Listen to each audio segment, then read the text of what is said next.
자세한 내용은 여러분에게 이미 배포해드린 보도자료를 참고해 주시기 바랍니다. 요약드리면 국가기관의 선거 개입이라는 이런 문제는 대단히 초유의 일이고 헌정질서를 근본적으로 뒤흔드는 일이기 때문에 이 사태 해결이 조속히 필요하다. 이를 위해서는 박근혜 대통령의 사과, 또 특검 실시가 필요하다는 말씀이고요.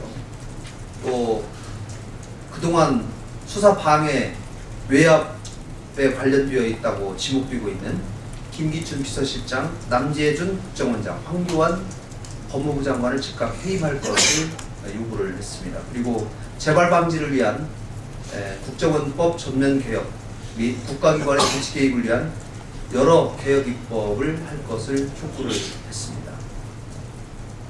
앞으로 민주당도 이 연석회의에 적극적으로 참여를 하면서 앞으로 민주주의 회복을 위해서 시민사회와 같이 힘을 모아서 반드시 민주주의 회복을 위해서 노력하고 또 그 목적을, 최종적인 목표를 이루어나가겠다는 말씀을 드리겠습니다.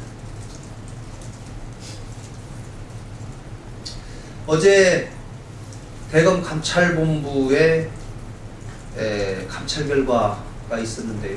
그 감찰 진행 과정이나 또 징계 감찰위원회의 의사결정 과정 등에 있어서 많은 문제점들이 있는 것으로 드러나고 있습니다.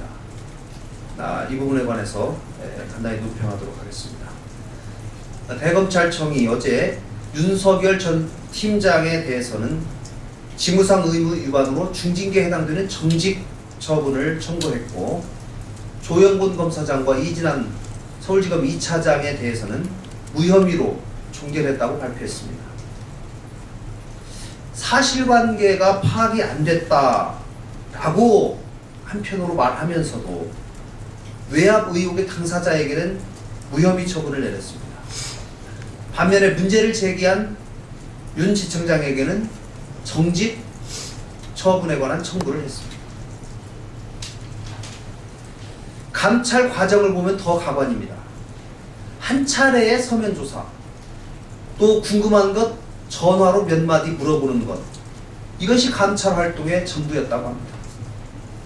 이것을 기초로 한 감찰 결과를 발표한 것은 검찰 스스로 공신력을 떨어뜨리는 자멸행위다, 이렇게 말씀드립니다. 진술이 엇갈리면 당연히 대질조사를 해서 진위공박을 벌여야 하는 것이 원칙입니다. 그럼에도 서면조사만으로 조사하고 양쪽 의견이 다르기 때문에 혐의를 인정할 수 없다 라는 것으로 발표를 한다면 그 누가 그 감찰 결과를 믿겠습니까? 더욱이 감찰위원회에서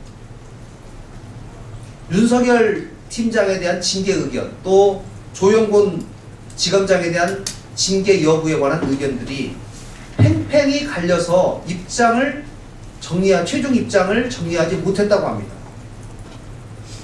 그럼에도 불구하고 대검에서는 감찰 결과를 먼저 발표했습니다. 이는 감찰 제도와 감찰위원회 제도의 객관성, 신뢰성을 훼손하는 대단히 심각한 문제다라는 점을 말씀드립니다. 감찰위원회가 토론을 해서 서로 의견이 엇갈린다면 더 많은 토론, 더 깊은 토론을 해서 하나의 견해를, 하나의 입장을 정해서 검찰총장에게 건의해야 할 것입니다. 만약 이것도 어렵다면 실제로 의견이 갈린 부분을 그대로, 있는 그대로 보고를 했어야 할 것입니다. 저는 이번 감찰 결과를 정말 형편없는 감찰 결과다, 이렇게 말씀드리겠습니다. 또한 총체적인 부실, 표적 감찰이다, 이렇게 말씀드리겠습니다. 검찰이 특별수사팀을 꾸려서 수사에 나선 지 7개월 만에 사실상 수사 지휘 라인에 있었던 사람, 또 수사팀 대부분이 중도 하차 내지는 징계를 받게 되었습니다. 특히 이번 감찰 결과를 통해서 용기를 가지고 진실을 파헤치려는 검사들을 캐내려고 했던 것이 처음부터 기획된 것이 아닌가라는 의문을 지을 수가 없습니다. 특히 이준호 대검 감찰본부장에게 요청합니다. 윤상현 새누리당 원내수석 부대표에 대한 수사 기밀 유출 의혹에 대해서 조사조차도 하지 않았습니다. 그 이유에 대해서 납득할 만한 해명을 해야 할 것입니다. 이번 발표를 통해서 검찰이 스스로 외압을 물리치면서 독자적인 독립적인 수사를 할 수 있는 조직이다 라고 하는 것이, 다시 하겠습니다. 이번 감찰 발표를 통해서 검찰이 스스로 외압을 막아낼 수 없다라는 것이 증명되었습니다. 더더욱 특검의 정당성과 필요성이 확실해진 겁니다. 민주당은 국정원 개혁만큼이나 검찰 개혁도 대단히 시급한 과제라는 것을 분명히 합니다. 검찰은 권력의 신여가 아니라 국민의 검찰로 거듭나야 합니다. 이번 김진태 검찰총장 내정자에 대한 인사청문회 과정에서 이러한 점들에 대해서 명확하게 내정자의 철학과 자질을 검증해 나가도록 하겠습니다.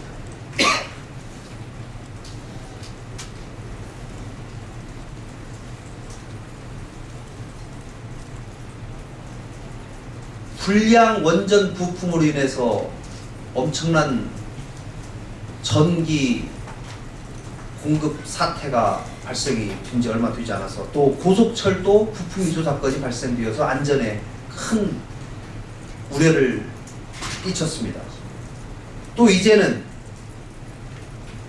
국방부에 납품된 주요 중요한 무기에 불량 부품이 들어간 것으로 밝혀지고 있습니다. 이제 대한민국을 불량 부품 위조 공화국이다라고 불러야 할 것 같습니다. 최근 3년간 납품된 군수품 가운데 모두 125건의 평가 조작 사실이 적발됐습니다. 이 가운데 한국형 기동 헬기인 수리온, K9 자주포 등 핵심 무기의 부품도 이 가운데 포함되어 있어서 충격을 더하고 있습니다. 더 큰 문제는 군 당국이 지난 30년 동안 부품 인증서의 위변조에 관한 확인 절차를 한 번도 거치지 않았다는 데 있습니다. 북한의 도발로 국가 안보 상황이 날로 심각해지는 상황에서 여당과 집권당과 정부는 안보의 중요성을 날로 강조하고 있습니다. 그러나 그동안 이런 군수품에 들어가 있던 불량 부품에 관한 검사는 왜 못했습니까? 이런 상황에서 안보의 취약성을 논할 자격이 없다고 할 수 있겠습니다. 불량 위조 부품이 상당한 규모로 밝혀지고 있음에도 불구하고 조사기관인 국방기술품질원은 이번에 적발된 품목이 무기 성능에는 지장을 주지 않는다 라고 말했다고 합니다. 참으로 한심하고 안이한 태도입니다. 불량 부품은 시한폭탄과도 같습니다. 이제 원전 부품 위조 사건, 또 고속철도 부품 위조 사건에 이어서 전시에 대비하는 무기까지 위조품이 판을 치고 있습니다. 국가기관에 버젓이 위조 부품이 납품되도록 방치한 이 정부, 그 책임 소재를 명확히 가려야 합니다. 국민의 안전은 어디서 보호받을 수 있습니까? 우리 사회를 병들게 하는 안전 불감증, 이제는 반드시 청산해야 합니다. 정부는 즉각적으로 국가 핵심 시설 및 주요 장비의 안전성을 전반적으로 조사할 특별팀을 꾸려서 그 진상조사와 아울러 책임자 문책에 나서야 할 때입니다. 이상입니다.